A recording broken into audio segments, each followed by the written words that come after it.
Sensibilidade assim para quebra-cabeça.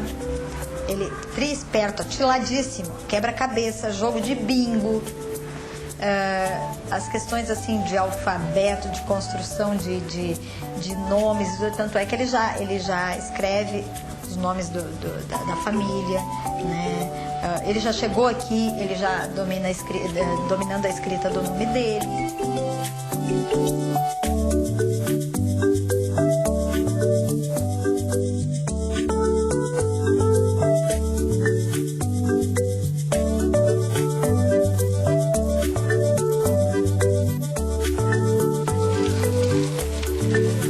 Na idade dele, a maioria das crianças tem aquela bicicleta, né? A famosa bicicleta. Ele tem uma moto elétrica.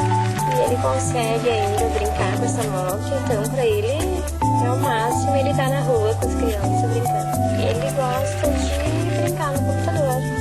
Adora mexer em tudo.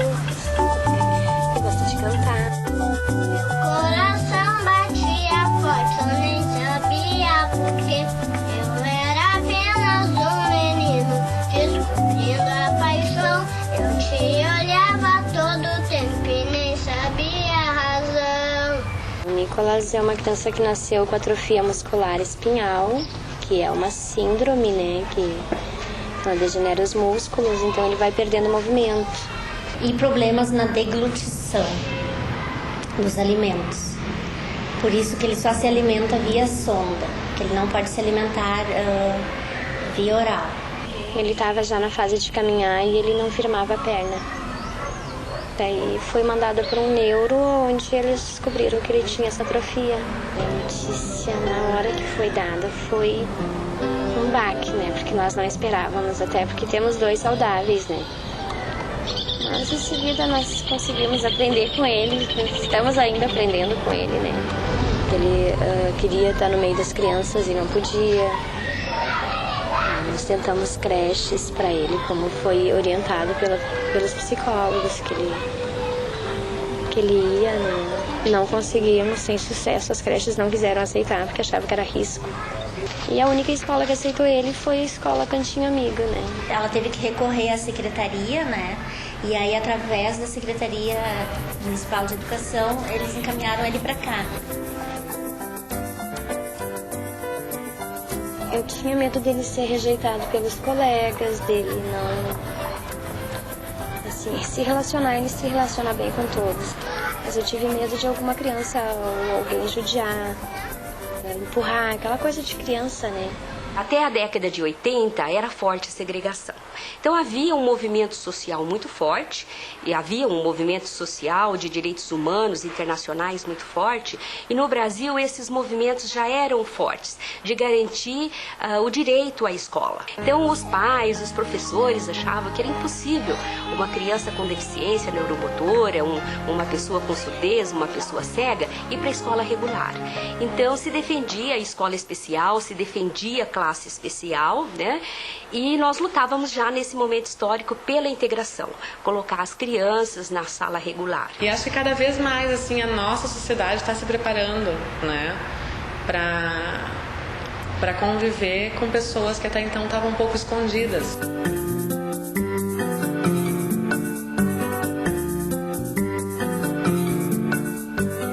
Eu acho que nós vamos chegar à sociedade inclusiva se as crianças forem, desde cedo, à educação infantil, que tiverem esta oportunidade, não só de se desenvolver no sentido do desenvolvimento humano, né, numa visão humanística da educação, mas também na educação no sentido de oferecer as oportunidades de participação da cultura. Então, acesso ao letramento, acesso à informação, acesso às artes, né? A educação infantil é um princípio hoje dentro da educação infantil, ela reforça o lúdico, o movimento, a brincadeira, o prazer, a construção de vínculos, né, afetivos, de vínculos de solidariedade. E isso é fundamental para todas as crianças.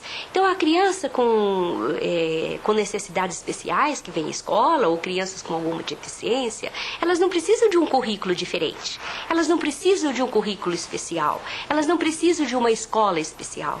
Elas precisam disto, que é o que oferece a educação infantil. A gente entende que o espaço da escola é um espaço de inclusão, até porque nós temos todas as turmas, todos os anos, nós temos crianças que necessitam, às vezes, assim, em algumas situações de cuidados especiais. A escola é um pouquinho da casa da gente, né? E as nossas crianças, principalmente a faixa etária que a gente trabalha, as crianças estão saindo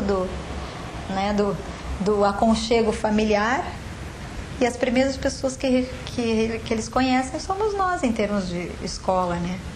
Educação infantil, na verdade, é um contato, né? O primeiro contato com o mundo da leitura, da escrita, né? Da imaginação, da fantasia. É muito brincado, né? E, na verdade, a adaptação curricular não é necessária, porque a gente faz à medida do que ele pode ajudar. Ele vai brincar, vai entrar nas atividades dentro da limitação dele, é dado tempo para ele, né? Nós não conhecemos as crianças, então assim, os pais vêm, eles fazem uma entrevista, né? Eles nos contam como é que são os filhos deles, mas nada como assim, conhecer a criança, trabalhar com a criança. E isso dentro da sala de aula é muito mais fácil a gente trabalhar no grupo do que se trabalhar uma criança especificamente, né? Lidar com aquela criança que tem determinada dificuldade. Porque no grupo, tu trabalha com eles com todas as diferenças, né? Cada um com as suas limitações, com o seu ritmo, com as suas, vamos dizer, dificuldades, né? Os brinquedos são uma coisa que estimulam bastante. A hora do brinquedo é um momento importante, né? Tanto de socialização como estímulo para a autonomia dele mesmo. Porque a gente procura deixar ele interagir com os colegas. Para ele tudo é novidade, tudo é ótimo. Cada vez que ele aprende alguma coisinha nova na escola, ele chega, ele conta, ele fica feliz com aquilo. É um espaço que é dele, onde ele fica longe de mãe, de irmão. Eu acho que isso para ele está sendo bastante importante, porque ele está aprendendo a ter responsabilidade. Ele tem aquele horário que ele tem que ir para a escola. Vamos acordar. Bom dia. Mesmo, mãe? Vamos tirar o oxigênio?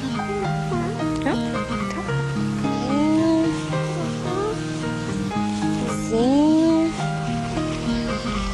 O que nós vamos fazer depois?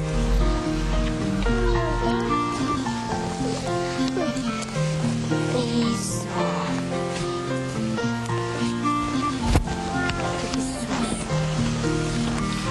Au. Pronto? Então, acredito que as escolas, para se tornarem sistemas inclusivos, elas têm que partir desse ponto, de discutir os seus preconceitos abertamente, né, fazer as suas reflexões sobre as suas atitudes, sobre as suas posturas e aprender a lidar com a diversidade, com a diferença. Não é uma questão de generalização ou banalização da diferença. Então, uma das coisas que mais me preocupa no discurso é, vamos brindar a diferença. Então, lidar com a diferença não é uma aceitação passiva.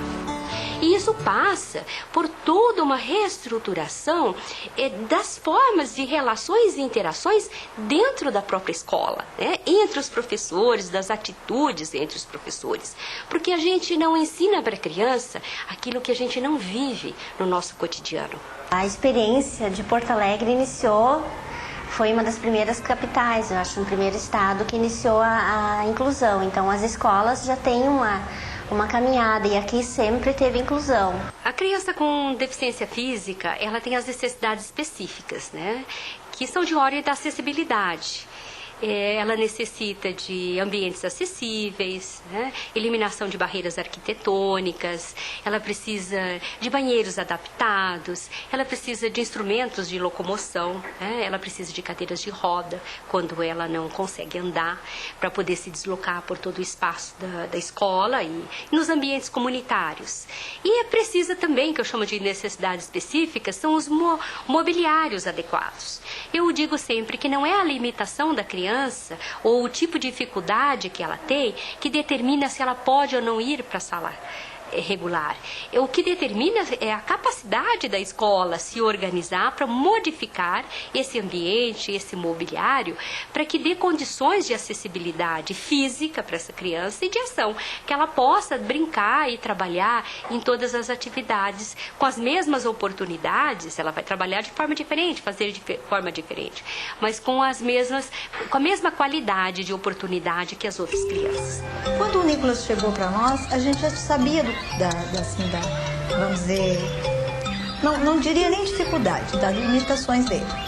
Então o Nicolas chegou, foi uma criança igual às outras dentro da sala. A escola já estava adaptada, porque teve uma obra em 2004 ela está 100% adaptada, assim. Então teve uma reforma no banheiro, a rampa de acesso, a sala de aula, as portas, né? Então teve uma obra já avisando a vinda de uma criança cadeirante. O Nicolas é o primeiro cadeirante da escola. A gente não tolhiu ele de nada. Ele participou de tudo que ele tem direito.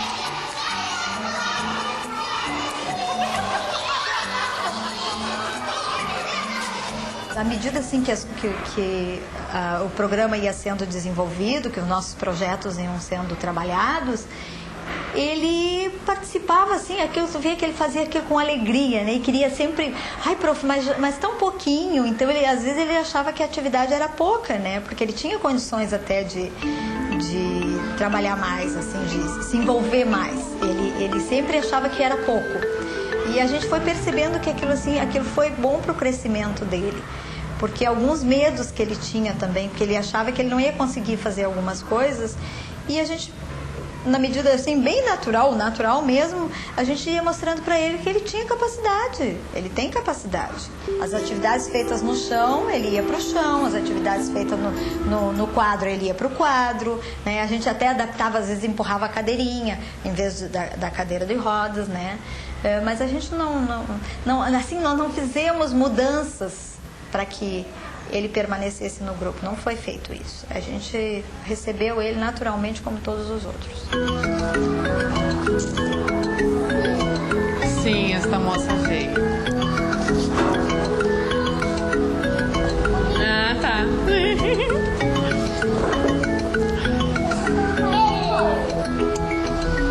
Tu o que, Cristiane?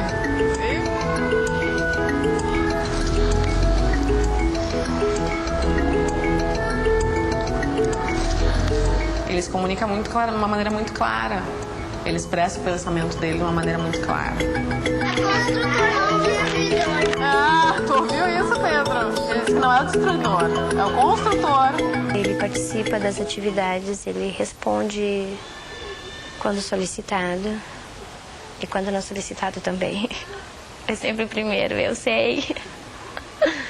É uma criança muito bem informada, que traz contribuições maravilhosas assim, para o nosso meio, para o nosso convívio.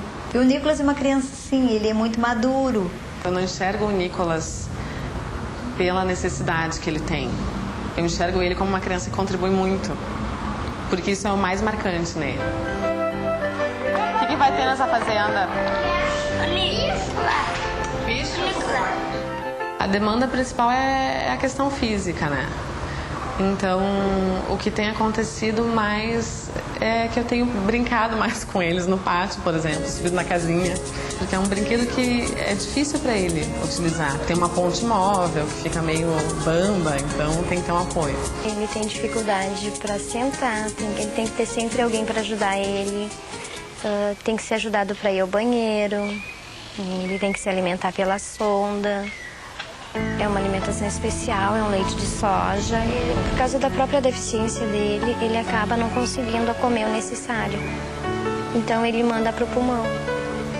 Daí complica o aparelho respiratório. Ele gostaria muito de comer com os outros, né? Comer as mesmas coisas, mas ele sabe que ele não pode.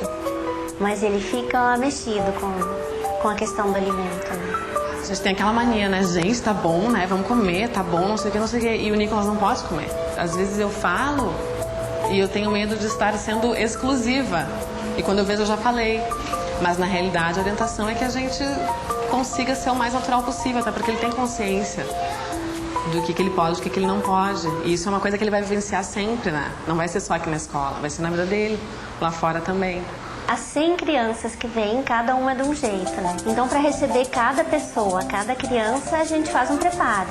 Tenta saber o máximo dos pais, né? Quais são as necessidades especiais daquela criança, como a escola pode lidar com isso. Claro que a formação é importante, cursos, leituras, encontros para falar disso, né? Formações, a gente faz formação, estuda.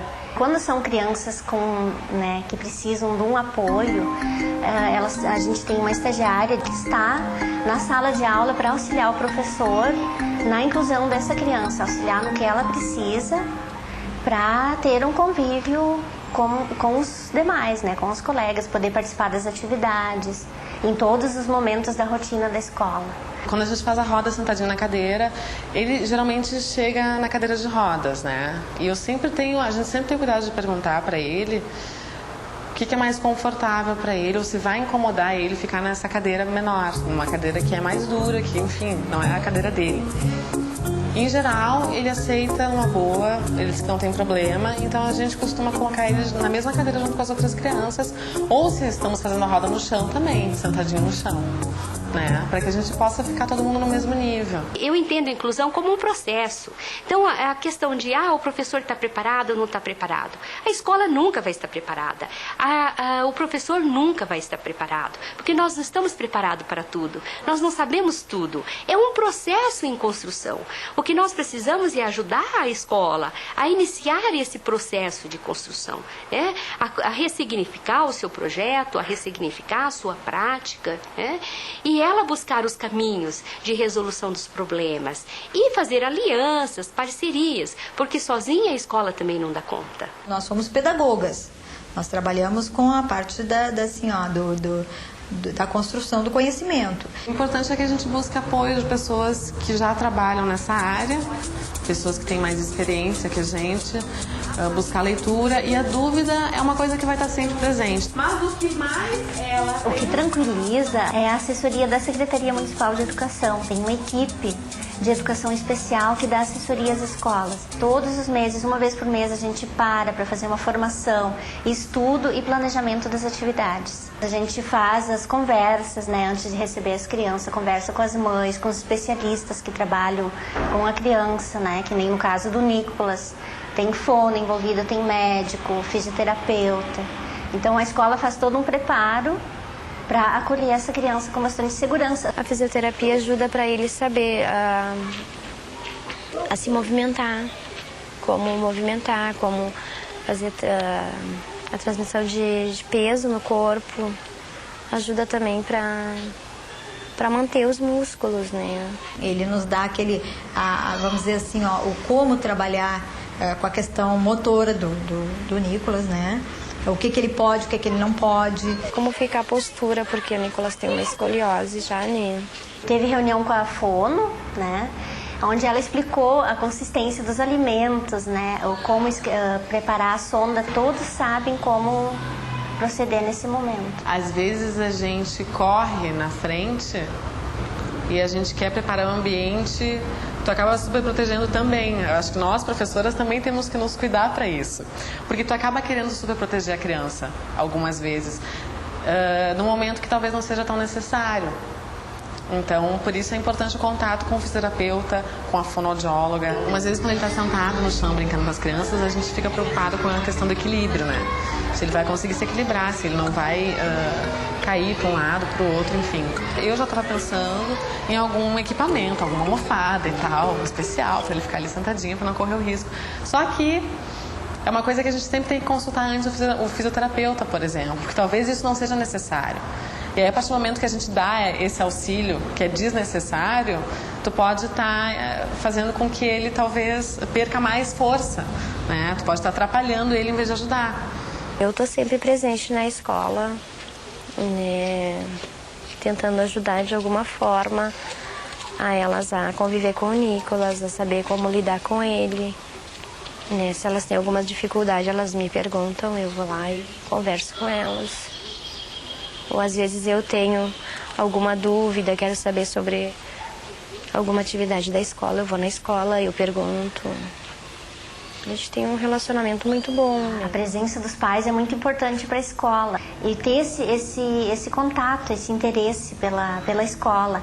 A gente tem experiências muito boas aqui do conselho escolar, bem participativo, que apoia a escola, participa nas atividades quando convidado, né? Em festas. E o trânsito livre dos pais dentro da escola. Ele era muito dependente de mim. Hoje, depois da escola, mudou bastante coisa, né? Hoje ele fica sozinho, ele me ajuda. Ele tá muito mais alegre. O Nicolas era deprimido, ele passou por um período de depressão, né? Depois que ele foi pra escola, isso tudo melhorou muito. Eu só tenho a agradecer àquela escola.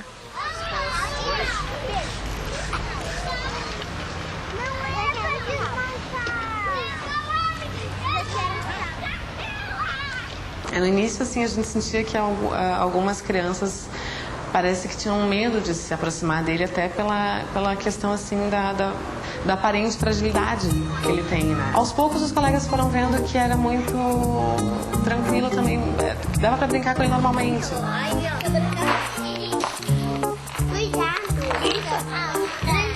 Eles ajudam bastante e eles tratam de igual para igual. Se eles tiverem que discutir, que brigar por um brinquedo, eles brigam.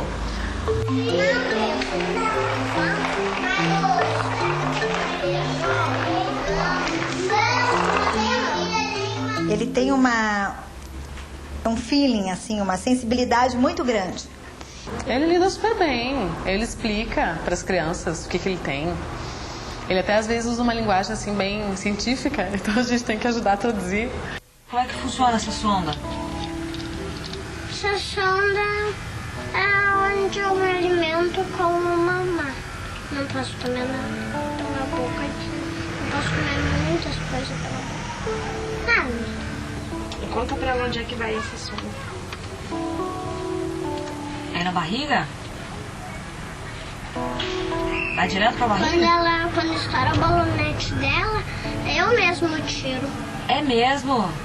Né, mãe? Você sabe fazer isso tudo? E é minha mãe que bota e eu não choro. Você não chora? Ah, eu acho que eu ia chorar. Mas não dói. E tem uma colega que todos os dias no pátio ela perguntava pra ele: por que tu não caminha? Por que tu não caminha? Por que tu não caminha? E ele tava começando a se irritar, né? Então um dia a gente resolveu conversar sobre isso na roda, né? Bom, conversei com ele antes e tal, e a gente combinou que a gente ia falar sobre isso na roda. E que aí qualquer criança que quisesse fazer uma pergunta poderia fazer, e ele poderia falar, né, explicar, para que a gente pudesse seguir com outros assuntos também, né? As pessoas têm preconceito, então as pessoas têm que se desfazer desse mito. Todos nós somos diferentes. E para ele foi muito bom, porque a vida do Nicolas era assim, ó, era casa, hospital e clínica. Então, assim, a escola foi um ambiente assim, de socialização, de brincadeira. E aqui ele tem um espaço de saúde, ele se sente acolhido, então ele é uma criança mais feliz, ele tá assim, de bem com a vida.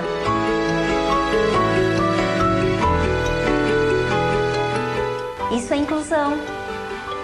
Não fazer da deficiência, da necessidade um problema. Só achar um outro jeito, um outro arranjo, né? Isso que é o importante. Porque existe a lei de inclusão social e ela tem que ser cumprida. E que para isso precisa brigar, que nem eu briguei. Eu briguei muito e consegui. Hoje o Nicolas é feliz, é uma criança mais feliz do que já era. O conselho que eu deixo é que as mães acreditem nos seus filhos e façam valer os direitos deles. Não viu ainda uma coisa que eu sei fazer? O quê? Que tu se tentava quebrar as pernas.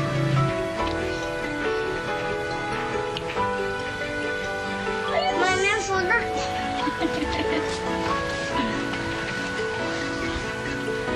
Como é que você faz isso? Como é que você faz isso? Sou borracha.